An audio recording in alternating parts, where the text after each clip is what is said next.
Hay historias que nacen de la imaginación, otras nacen del miedo, pero existen unas pocas que sobreviven, porque nadie ha logrado demostrar que son mentiras.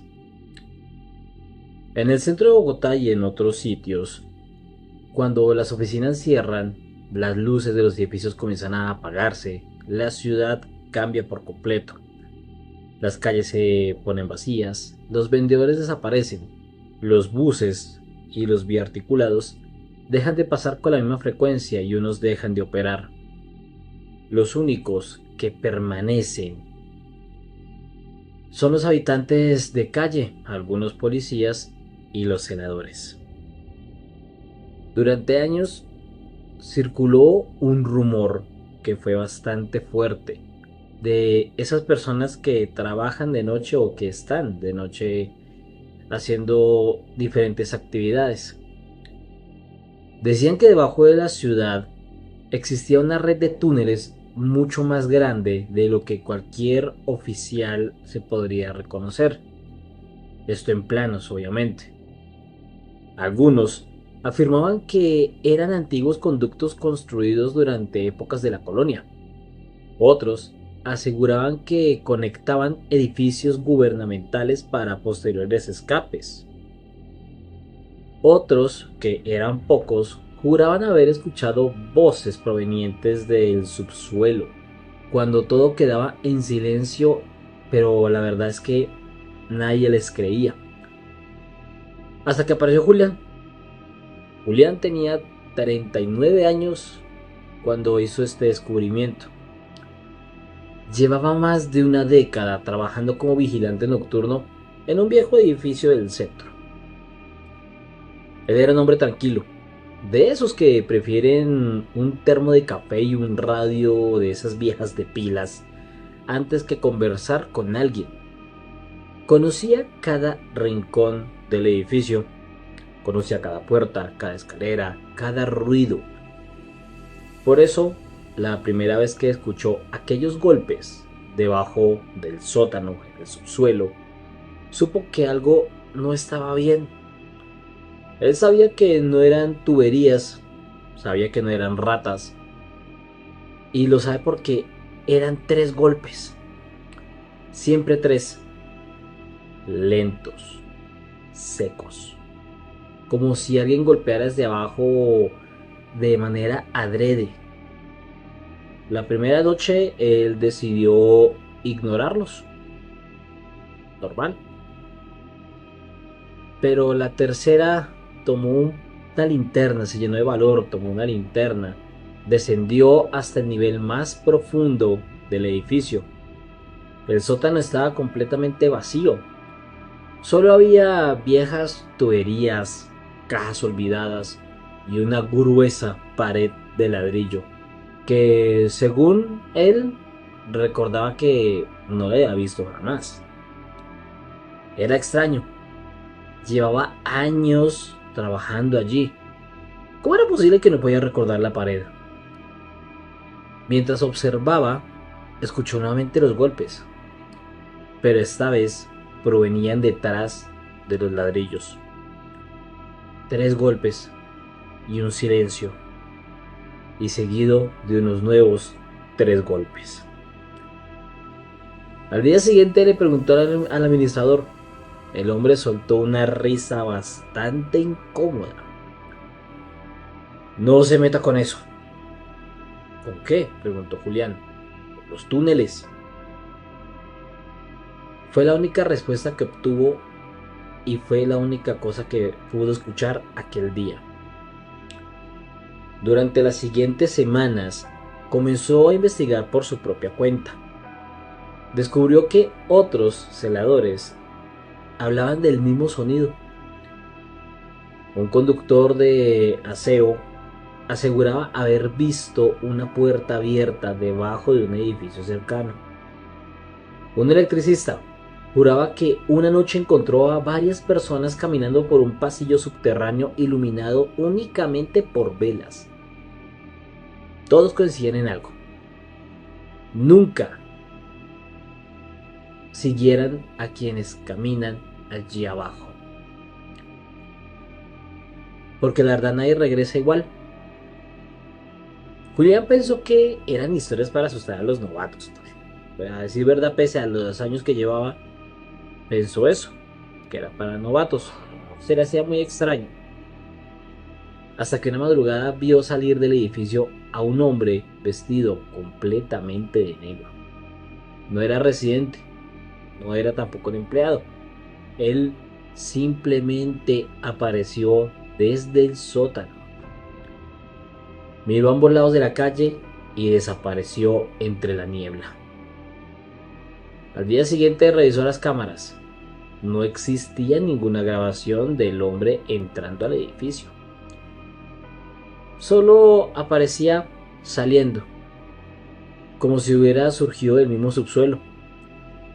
Aquello le despertó esa obsesión que caracteriza a todas las personas que encuentra ese santo grial, por decirlo así. Cada noche él escuchaba pasos, susurros y los mismos 3 golpes. Aparte de eso, empezó a sentir una especie de olor metálico que aparecía únicamente cerca de aquella pared. Una madrugada descubrió algo. Uno de esos ladrillos estaba flojo. Al retirarlo, encontró una argolla oxidada. Tiró de ella. La pared completa se deslizó lentamente. Detrás apareció una escalera de piedra que descendía hacia la oscuridad. El aire que de allí salía era frío, demasiado frío, con ese olor típico de humedad, con ese típico olor de algo guardado. Tenía ese olor imposible de confundir, olor de sangre. La curiosidad mató al gato, dice el dicho, y él bajó. Cada escalón parecía conducirlo a décadas y décadas de historia pasada. Había símbolos pintados como con una especie de carbón, no sé, como una especie de pintura, pero era negra. Habían velas consumidas, se veía la cera en el suelo y en parte de las paredes. E incluso había pequeños huesos animales, pequeños montones, posiblemente de ratones o de algunos anfibios del pasado. A lo lejos escuchó unas voces. Se escondió detrás de un arco de ladrillo que encontró a unos pocos metros. 5 personas caminaban murmurando, pero era un murmuro que casi parecía un silencio incómodo. Vestían con capas oscuras, llevaban recipientes metálicos en la mano. Por un instante, Julián creyó estar observando una secta. Lo siguió de manera muy cautelosa. El túnel desembocó en una enorme cámara subterránea. Allí habían decenas de personas, todas vestidas exactamente igual, y en el centro existía una especie de altar iluminado por lámparas antiguas. Sobre la piedra descansaban bolsas llenas de sangre. Había cientos, tal vez miles. Y Julián obviamente sintió un escalofrío por todo su cuerpo. Y allí fue cuando comprendió que aquellos recipientes también contenían sangre. Ese mismo olor que sobresalía al principio de las escaleras. Uno de los hombres comenzó a hablar. La ciudad nunca deja de alimentarnos. Los presentes respondieron al mismo tiempo, y nosotros nunca dejamos de alimentarla. Julián creyó estar al frente de una secta de vampiros, hasta que vio llegar una camioneta por uno de los túneles.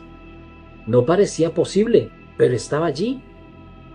Varios hombres desembarcaban neveras portátiles, y dentro habían bolsas etiquetadas con grupos sanguíneos. A positivo o negativo, AB. No eran vampiros, era algo peor. Habían construido una red clandestina para secuestrar personas invisibles, para la sociedad obviamente, habitantes de calle, migrantes, trabajadores sexuales. Personas cuya desaparición difícilmente despertaría una búsqueda de inmediata. Extraían su sangre, la almacenaban, las vendían a clínicas clandestinas, laboratorios ilegales y compradores que jamás harían preguntas. Los rumores sobre vampiros era perfecto, la fachada perfecta. Nadie investigaba una leyenda. Todos temían un monstruo inexistente.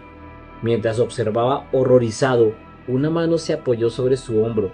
Una voz tranquila habló detrás de él. Sabíamos que tarde o temprano terminarías aquí abajo.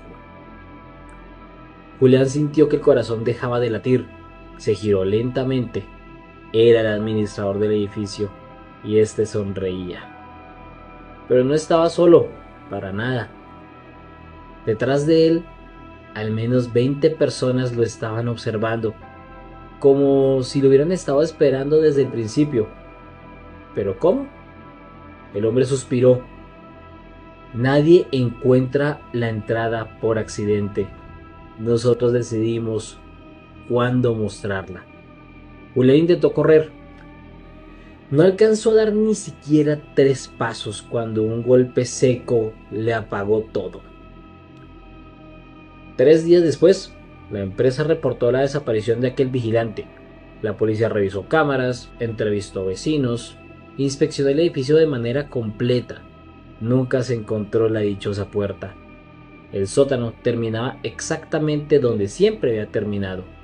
No existía ninguna pared falsa, no existía ninguna escalera. El caso terminó archivado. Semanas después contrataron a un nuevo celador, un muchacho de apenas 27 años. Su primera noche transcurrió con normalidad hasta que a las 3:13 de la madrugada escuchó 3 golpes debajo del piso. Pensó que eran las tuberías. A la noche siguiente volvieron y a la siguiente también. Cuando le comentó al administrador, este sonrió con total naturalidad y le dijo: no se preocupe, aquí las tuberías siempre hacen ese ruido. El muchacho aceptó la explicación, pero mientras regresaba a la caseta escuchó una voz muy baja proveniente del suelo. Era apenas un susurro. Aún así, logró distinguir una frase que lo obligó a detenerse, porque conocía esa voz. Era la voz del celador desaparecido, y él solo decía: no abras la puerta, ellos todavía tienen hambre.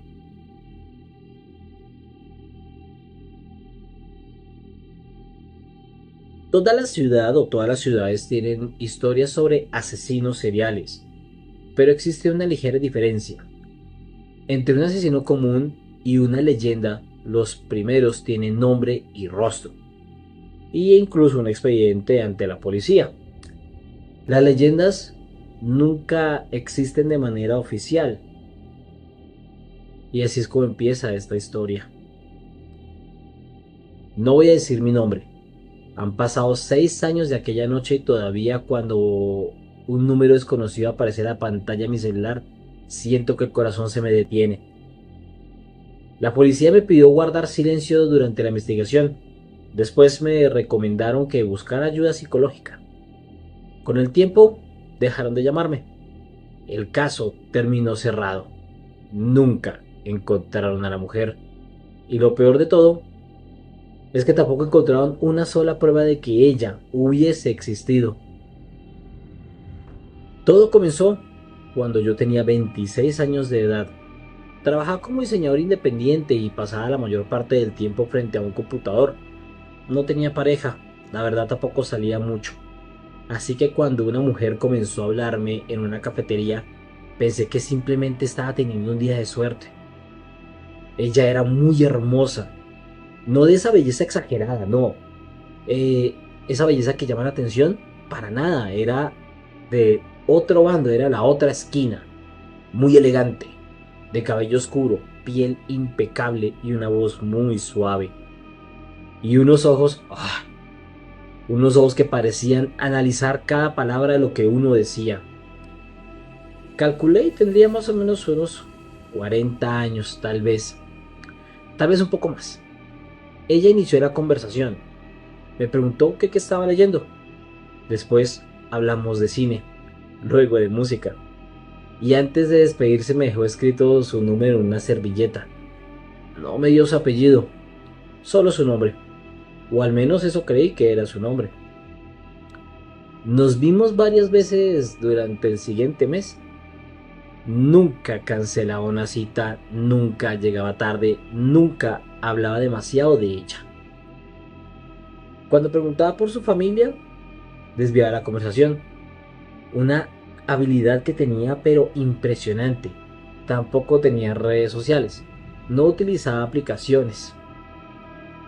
Siempre aparecía caminando y siempre aparecía igual. Pero es que, no sé cómo decirlo, había algo sumamente extraño. Pero cuando uno está enamorándose o cuando uno está enamorado, convierte esas rarezas en misterios sumamente atractivos. Hasta que comenzaron esos pequeños detalles. Una noche le conté que de niño había tenido un perro llamado Simón. Ella sonrió. Murió atropellado, ¿verdad? Yo sentí un vacío en el estómago. Nunca le había contado eso y no tenía por qué saberlo. Pensé que quizás lo había mencionado y yo no lo recordaba. Semanas después me preguntó por mi madre. La llamó por su nombre. Yo jamás se lo había dicho, por lo menos que yo recordara. Cuando le pregunté el por qué ella sabía el nombre de mi madre, respondió: escucho con atención. La verdad quise creerle, de pronto en algún momento se me zafó el nombre. Pero fue una mentira que yo decidí aceptar, ¿sabes? Una tarde me invitó a su apartamento. Era la primera vez. No me dio dirección por mensaje, no. Me citó en una esquina y caminamos varias cuadras hasta llegar. El edificio era antiguo, sin portero, sin cámaras. Subimos por las escaleras, obviamente. Al entrar sentí una incomodidad que la verdad, no sé, es imposible explicar, pero sentí una incomodidad muy fea.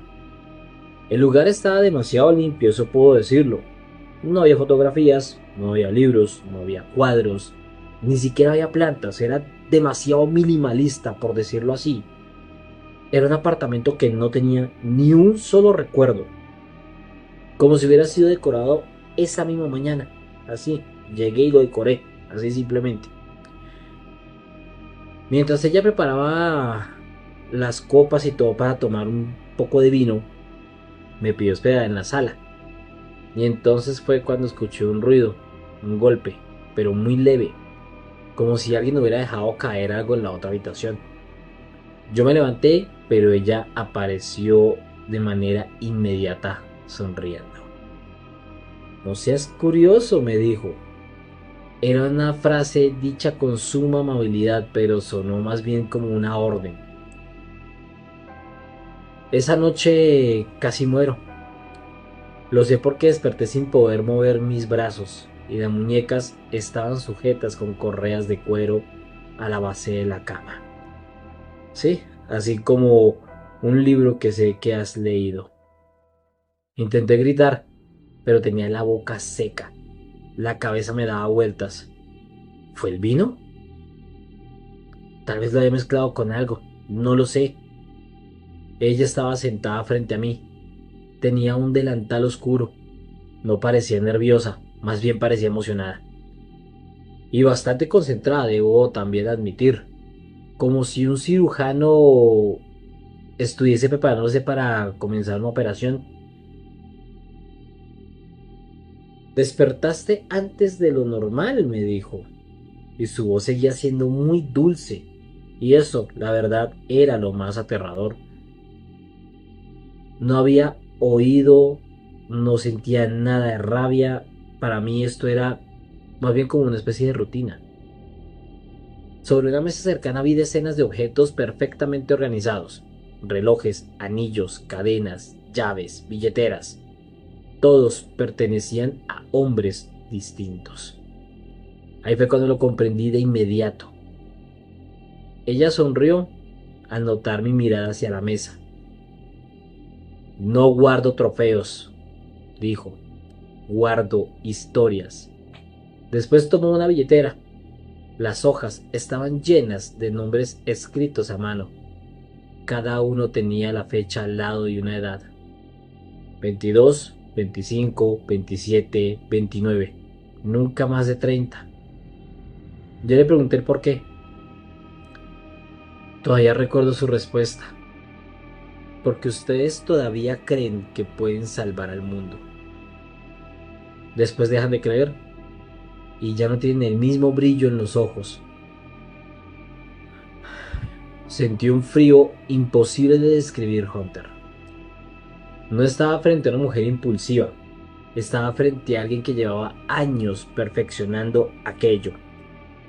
Mientras hablaba, noté que una de las correas de mi mano izquierda estaba mal ajustada. Comencé a mover la muñeca de manera muy despacio, de manera casi milimétrica para que ella no sospechara. Pero ella se centró en escribir, y eso fue su error. Era como si ya conociera el final. Después de un pequeño forcejeo, la correa cedió, y yo esperé. Cuando se acercó para revisar mis signos vitales, la golpeé en el rostro con la mano libre. Cayó hacia atrás y yo, como pude, me zafé. Corrí. No sabía dónde estaba. Solo abrí puertas, una tras otra, hasta encontrar la salida, obviamente. Bajé las escaleras descalzo. De hecho, creo que estaba completamente descalzo. Golpeé todas las puertas del edificio, pero nadie me abrió. Cuando llegué a la calle, seguí corriendo. No miré atrás. La verdad no sé cuánto tiempo pasó hasta encontrar una patrulla. La policía volvió conmigo al apartamento. Obviamente yo tenía algo encima, una cobija. La verdad no lo recuerdo bien. Y el apartamento, no me preguntes cómo, pero estaba vacío. Vacío. Completamente vacío. No había muebles, no había correas, no había cama, no había mesa, no había libreta, no había objetos, no había nada. Ni siquiera había señales de que alguien estuviese viviendo allí. El administrador aseguró que el inmueble llevaba meses desocupado. Pensaron que eran delirios míos, hasta que revisaron mi sangre, obviamente. Encontraron restos de un potente sedante.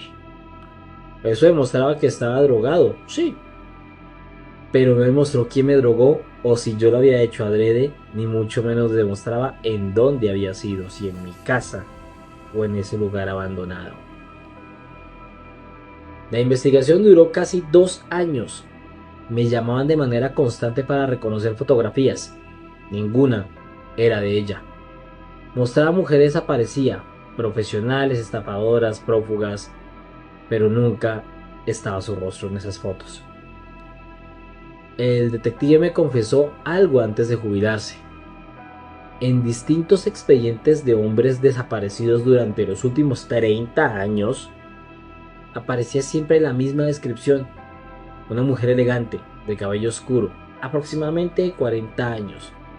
Nunca dio su apellido, nunca se volvió a ver.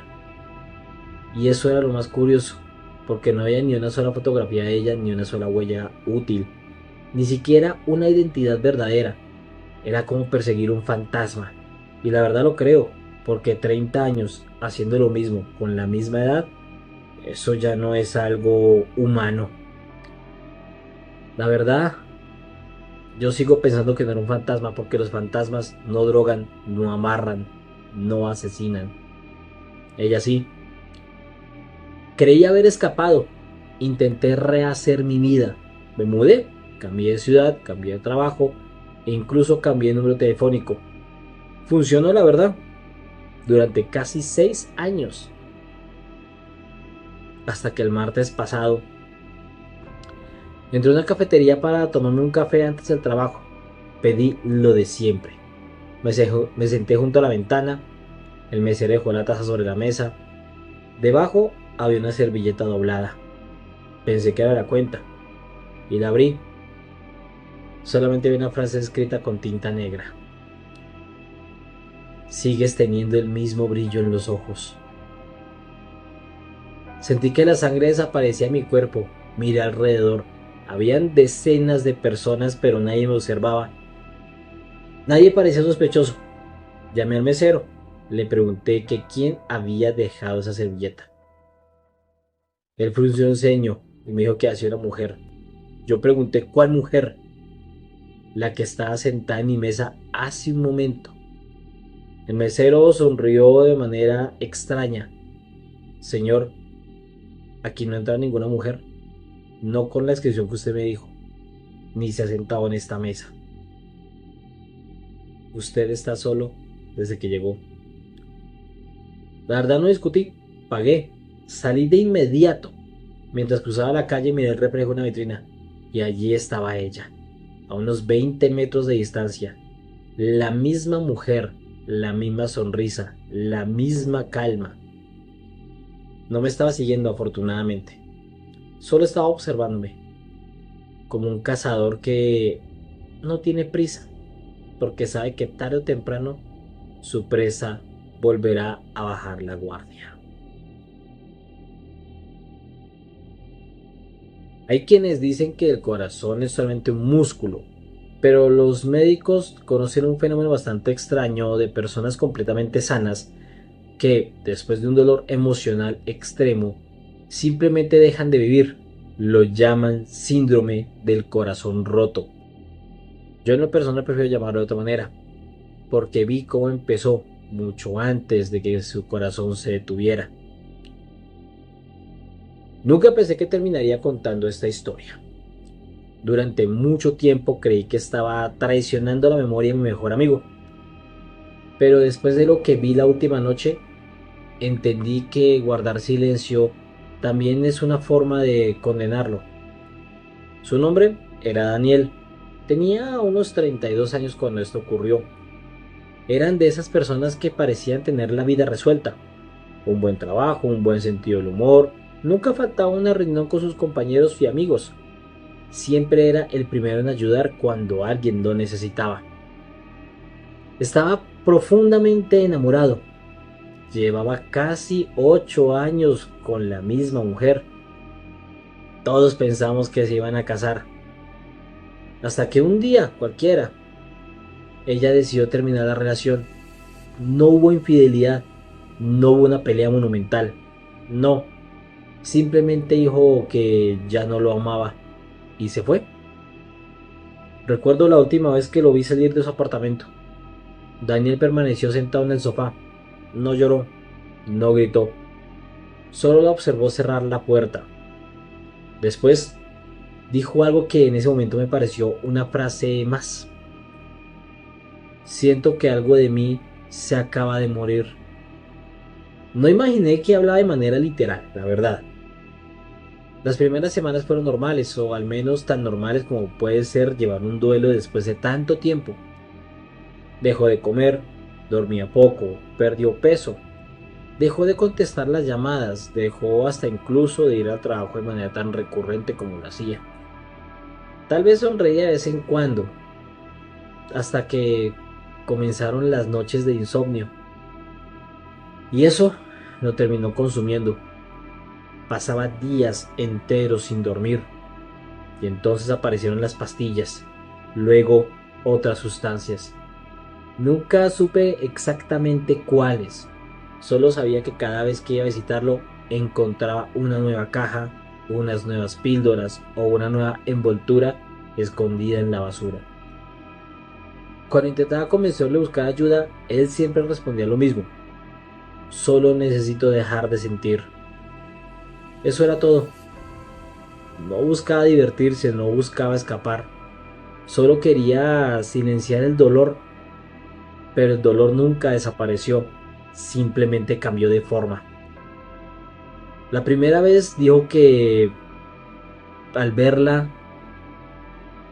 pensó que estaba soñando. Me llamó a las 3 de la mañana. Me dijo volvió. Salí de inmediato hacia su apartamento porque la verdad no entendía lo que estaba ocurriendo.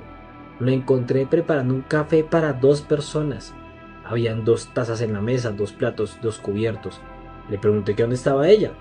Me señaló al balcón. Está fumando. Yo miré pero no había nadie. Intenté hacerlo entrar en razón y él me miró completamente confundido. ¿Cómo que no la ves? Está justo ahí.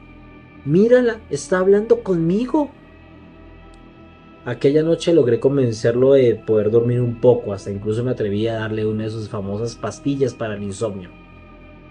Pensé que todo era consecuencia de el mismo insomnio o de las sustancias, que la verdad estaba equivocado. Las semanas siguientes fueron una pesadilla y puedo decirlo con toda la sinceridad. Aseguraba verla caminando por el apartamento, escuchaba su risa en la cocina, juraba sentir el peso de alguien acostándose al lado de su cama en la madrugada, e incluso comenzó a responder preguntas que nadie le hacía. Una tarde fui a visitarlo, así, sin avisar. Encontré la puerta entreabierta. Daniel estaba sentado frente a una silla vacía y estaba sonriendo. Asentía con la cabeza, como si mantuviera una conversación completamente normal. Esperé unos segundos y la verdad no soporté más. Entré. La silla estaba vacía, pero Daniel se molestó. ¿Por qué la asustaste? Miró hacia el pasillo y ¡ay! Ya se fue otra vez. No le pude responder a su pregunta. Yo la verdad sentí un miedo que jamás había experimentado. No por él, sino por la absoluta convicción con la que él estaba hablando. Su aspecto comenzó a deteriorarse, y bastante para ser sincero. Las orejas parecían hundirse cada día más. La piel adquirió una especie de tono grisáceo. Era algo subnormal eso, no le hallaba yo forma de qué podía ser. El pulso permanecía acelerado, incluso cuando estaba sentado. Los médicos insistían que necesitaba un tratamiento. Él nunca volvió. Decía que no tenía sentido porque ella lo estaba cuidando. Una noche me mostró su celular. Tenía decenas de mensajes enviados a un número que estaba bloqueado o que sencillamente ya no existía. Pero él aseguraba recibir respuesta de allí. Me mostró, me enseñó la pantalla, pero no había nada. Solo mensajes enviados, nunca respondidos. Entonces sonrió. Solo aparecen cuando ustedes no están, dijo. 2 meses después, dejó de salir completamente del apartamento. Las compras llegaban por domicilio. Las cortinas permanecían cerradas. El reloj parecía no existir dentro de esa casa. En un lugar donde siempre era prácticamente de noche. La última vez que hablé con él por teléfono tenía la voz extrañamente tranquila. Ya entendí por qué se fue. ¿Qué quieres decir?, le pregunté. Porque todavía no era mi momento, y ahora sí lo es. Yo sentí un escalofrío que la verdad no te puedo describir. Le pregunté que si estaba solo. Se quedó en silencio unos segundos. Luego respondió, no. Ella está aquí. Y dice que no falta mucho. Intenté llamarla al día siguiente, pero no respondió. Tampoco al siguiente, ni al otro. Hasta que fui a su apartamento. Golpeé la puerta durante varios minutos. Pero nada. Llamé al administrador. Entramos como pudimos. El olor era completamente insoportable. No a descomposición, a encierro, a abandono. Daniel estaba acostado en el suelo de la habitación. Parecía dormir. Tenía una leve sonrisa en el rostro, como si finalmente hubiese encontrado descanso. No había señales de violencia, no había heridas, solo un cuerpo completamente agotado. La autopsia fue tan extraña como todo lo demás. El informe hablaba de un severo deterioro físico, una afectación cardíaca compatible con un episodio de síndrome de corazón roto y el impacto acumulado de consumo de sustancias, bebidas energetizantes que había agravado su estado. Los médicos dijeron que su cuerpo llevaba semanas estando al límite, que su corazón literalmente no lo resistió más. Esa era la explicación médica, pero no respondía a la pregunta que me persigue hasta el día de hoy. ¿Con quién hablaba todas las noches? Mientras la policía terminaba el procedimiento, regresé al apartamento para coger algunas fotografías que su madre quería conservar. Entré solo, para ser sincero. Todo permanecía exactamente igual. Las dos tazas sobre la mesa, y una de ellas todavía tenía café, frío, podrido. La otra estaba vacío. Sentí un nudo en el estómago. Daniel vivía solo. Y entonces vi algo que la verdad yo no había notado antes. En el espejo del pasillo había una frase escrita con la yema del dedo sobre una fina capa de polvo. Gracias por devolverme lo que era mío. Retrocedí lentamente, convencido de que algún investigador había escrito aquello, aunque la verdad después de que lo pensé dije: es ridículo lo que estoy pensando. Al final salí del apartamento. Busqué al oficial encargado. Le pregunté que si de casualidad había tocado el espejo. Me respondió obviamente que nadie lo había hecho, mucho menos dejar un mensaje en un lugar donde podría verse una investigación policíaca. Regresamos inmediatamente, pero notamos algo sumamente extraño. El mensaje o la frase había desaparecido. Hasta incluso el investigador me preguntó si es que yo no me estaba volviendo loco también como mi amigo. Han pasado 4 años. Nunca más volví a consumir alcohol. Nunca quise saber más sobre ese apartamento. Intenté convencerme de que todo tenía una explicación.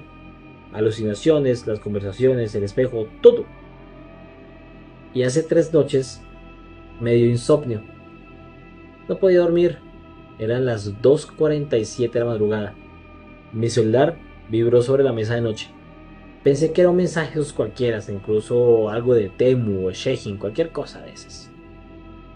La pantalla mostraba un número desconocido. Solamente había una fotografía de perfil, así que la abrí para poder ver más de cerca. Era la sala del antiguo apartamento de Daniel. Las 2 tazas seguían sobre la mesa, como si el tiempo nunca hubiera pasado. Debajo de la imagen había una línea: él ya dejó de sufrir. ¿Y tú? No respondí, y el número desapareció minutos después. La policía nunca encontró registro del mensaje ni nada por el estilo. Según la compañía de teléfonos, esa conversación jamás existió. Desde entonces, cada noche antes de apagar la luz, reviso que solo haya una taza de café encima de mi mesa o que no haya nada, preferiblemente. Porque hay algo que entendí demasiado tarde. Algunas personas mueren cuando su corazón deja de latir, pero otras empiezan a morir mucho antes. El día en que confunden el recuerdo de alguien con la única razón para seguir viviendo. Cuando los han dejado solos, abandonados. Tal vez por un error, tal vez por un capricho, tal vez por orgullo o por miedo. Pero es ahí cuando esas personas empiezan a morir.